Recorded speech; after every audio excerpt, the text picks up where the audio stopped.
Hello and welcome to the Sacrilege how-to video for Iron Council in Old War 10. I'm Arkham, the leader of Sacrilege, and I'll be walking you through how my group handles this boss fight.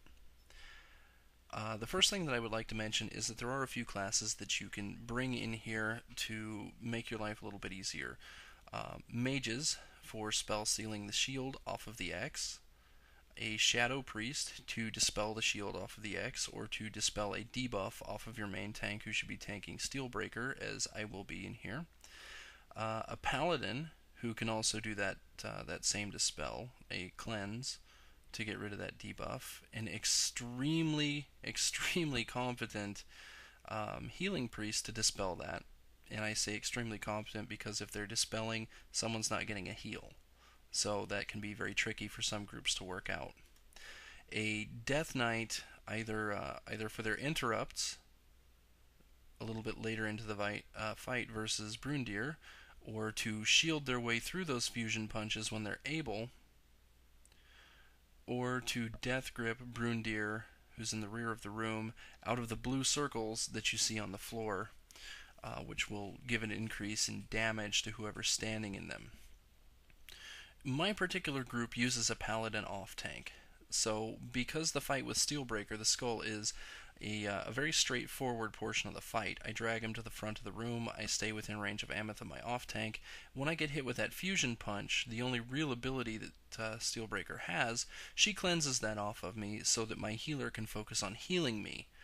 Keeping aggro on the X really isn't a big issue for my off-tank, and because the X does pretty small amounts of damage at that point in the fight, it's not really a huge issue if she's otherwise distracted, not paying attention to using her cooldowns. Her healer really has no issues keeping her up at all.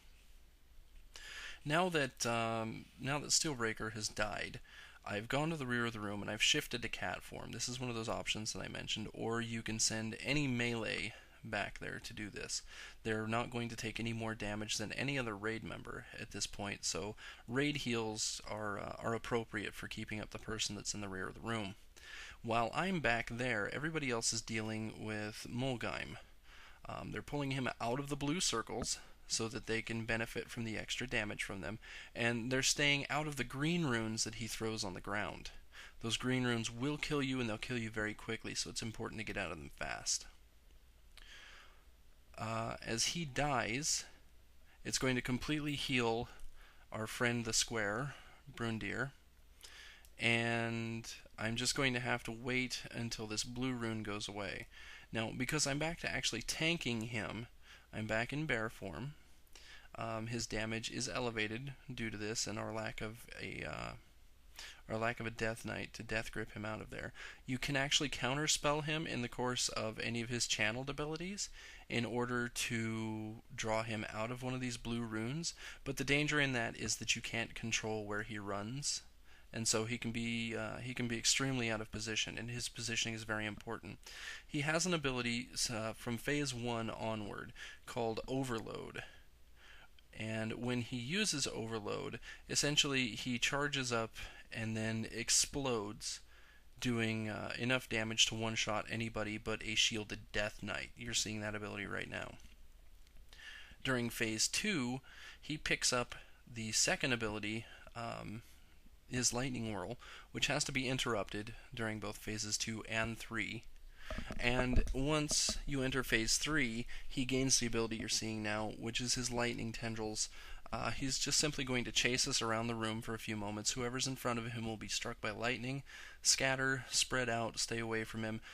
Personally, I try to guide him around as much as I can. I use Feral Fairy Fire, I use Taunt, whatever I can do to try and keep his attention and keep him with me throughout the encounter.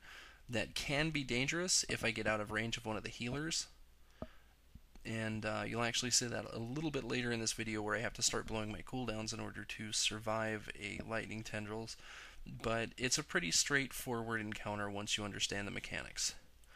Always dispel the Fusion Punch debuff, and that means spamming Cleanse or Dispel Magic or whatever's appropriate for your class until that is gone off of the main tank.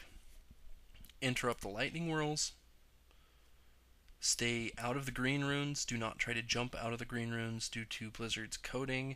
If you are trying to jump out of something, you are still under the effects of it until your feet touch clear ground again. Just run out, or you'll take extra damage that you don't need to. Every time Molgheim puts up his red shield, it needs to be spell stolen or it needs to be dispelled. And when it comes to taking on Brundir for the final phase, run from the lightning tendrils, interrupt the whirlwind, and run from the overload. As long as you understand the mechanics, as long as you can react to each of the mechanics of this fight, it's very straightforward. Once you get it well enough to kill these guys, then you'll see yourselves killing them again and again and again, because the encounter really does get extremely simplified as you begin to understand it.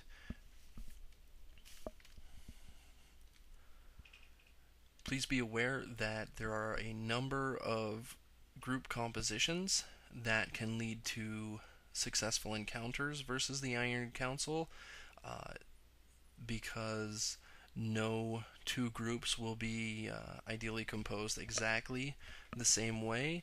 It's probably going to require you to play around with some of the different abilities that you have at your disposal. Just make sure that you understand what the different attacks that these bosses are going to use on you are, and what the different ways are to combat those effects, and you can find a way to defeat this particular encounter. I hope that the information that we presented to you here today is helpful to you and will lead you on to greater success in Ulduar and efficient, clean kills on the Iron Council. Thanks for watching. Have a great day.